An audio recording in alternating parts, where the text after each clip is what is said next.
안녕하십니까. 정치 맛집 김기현TV의 김기현입니다. 오늘은 내년 4월에 있을 국회의원 총선에서 자유우파가 어떤 전략을 가지고 임해야 될 것이냐, 내년 총선의 자유우파 선거 전략은 무엇이냐에 대해서 말씀드리려고 합니다. 박근혜 전 대통령에 대한 탄핵 이후에 자유우파 진영은 급속도로 무너졌습니다. 국민들에게 많은 지탄을 받았지요. 그러면서 거의 괴멸 수준에까지 이르렀습니다. 대통령 선거는 물론이고 작년 지방선거에서도 참패를 면치 못했습니다. 그러다가 최근 조금씩 지지세를 회복하는 측면들을 보이고 있습니다. 국민 여러분들께서 그동안 가졌던 실망과 또 좌절에 대해서 어느 정도 마음을 돌리시고 계시다는 것에 대해서 참으로 감사를 드리지 않을 수가 없습니다. 최근에 와서 자유우파 진영이 조금 기력을 회복하고 있는 이유는 저는 크게 한 3가지 정도라고 봅니다. 첫 번째는 현 정권이 가지고 있는 무능함, 도무지 제대로 경제도 안보도 제대로 하고 있는 것이 없다. 그래서 정말 너무너무 위험하고 불안하다는 국민적 자각이 일어나고 있고, 또 거기에 대해서 최근에 두 번째로 조국이라고 하는 사람으로 상징되는 이 진보 귀족, 그리고 위선 좌파, 이런 그 진영들의 그 민낯이 그대로 드러났다.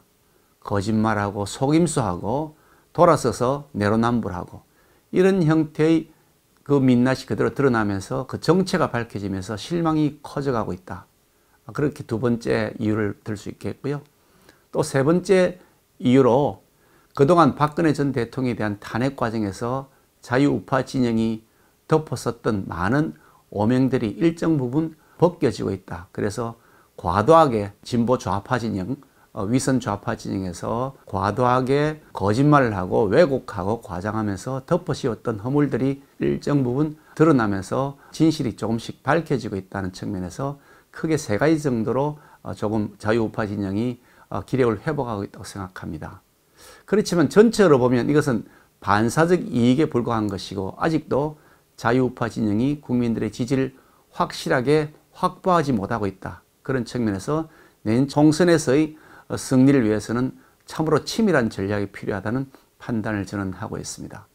그러면 내년 총선에서 우리 자유우파 진영이 할 수 있는 총선 전략은 무엇일까? 저는 크게 2가지라고 생각합니다.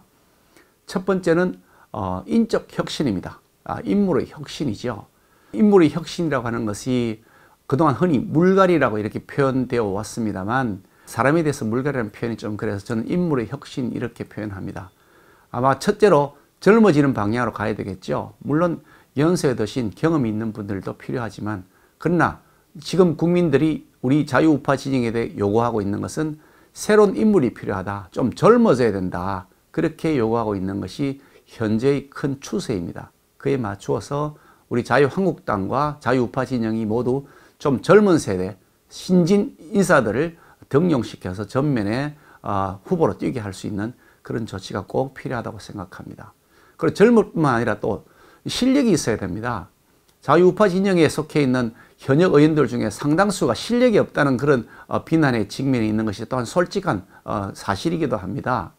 그러니까 전문성도 있어야 되겠고, 또 그리고 거기에 더해서 논리도 잘 구성되어야 될 것이고, 무엇보다 우리가 야당이기 때문에 야당으로서의 전투력을 갖춘 그런 실력을 갖춘 인물을 등용시키는 것, 그래서 인재를 영입하고 인물의 교체를 통해서 인물의 혁신을 통해서 국민들의 지지를 회복하는 것이 첫 번째 큰 총선의 전략이다. 그렇게 생각합니다. 그리고 내년 총선 전략의 2번째는 바로 야권 통합이라고 생각합니다. 자유우파 진영이 지금 여러 갈래로 나누어져서 국민들에게 실망을 드리고 있는데, 이것이 빨리 하나로 통일되어야 한다고 하는 것이죠. 지금 일부 조금 걱정스러운 부분이 있습니다. 이 자유한국당에 대한 지지도가 높아지면서 현실에 안주하려는 세력들이 보이고 있다는 점입니다. 특히 현역 의원들이나 기득권을 가진 층을 중심으로 해서 자유우파 진영의 야권 통합, 그것은 꼭 필요한 것이라기보단 하는 것처럼 해보다가 안 되면 그만이라는 정도의 그런 생각을 가진 분들이 늘어나고 있는 것이 아닌가 하는 우려를 저는 합니다. 그러나 제가 많은 시민들을 접촉해 본 결과 그런 형태의 쇼만 하는 야권 통합 신용은 결코 용납되지 않을 것이라고 하는 것을 확인할 수가 있습니다. 야권 통합은 큰 틀에서의 방향이 정해지면 작은 차이가 있다고 하더라도 그것은 총선 이후에 내부적으로 논의해서 결정하면 되는 것이기 때문에 꼭 야권 통합을 통해서 야권이 하나의 후보를 내세워서 이 승부를 해야 된다라고 하는 요구가 확실히 강렬하게 일어나고 있습니다. 그래서 야권 통합에 대한 의지를 우리 자유한국당과 자유우파 진영이 다 함께 가져야 된다고 생각하는데, 또 마침 우리 황교안 대표나 또 유승민 대표 그리고 자유우파 시민사회단체의 지도자들도 모두 한 가지로 야권 통합에 대해서는 똑같은 마음을 가지고 있기 때문에 분위기는 무르익고 있다고 생각합니다. 다만 시기적으로 이것이 너무 늦어지면 안 되기 때문에 늦어도 11월 말까지는 그 큰 틀이 국민들에게 제시가 되고, 그래서 야권 통합의 흐름을 통해서 우리 자유한국당과 그리고 우파 진영이 하나 되는 흐름을 만들어 간다면 국민들의 지지를 회복하는 데 큰 힘이 되지 않을까, 그렇게 판단하고 있습니다. 결론적으로 말씀드리면 내년 자유우파 진영의 총선 전략은 첫 번째 인물의 혁신이다. 두 번째 야권 통합이다. 그렇게 말씀드리고 싶습니다. 감사합니다.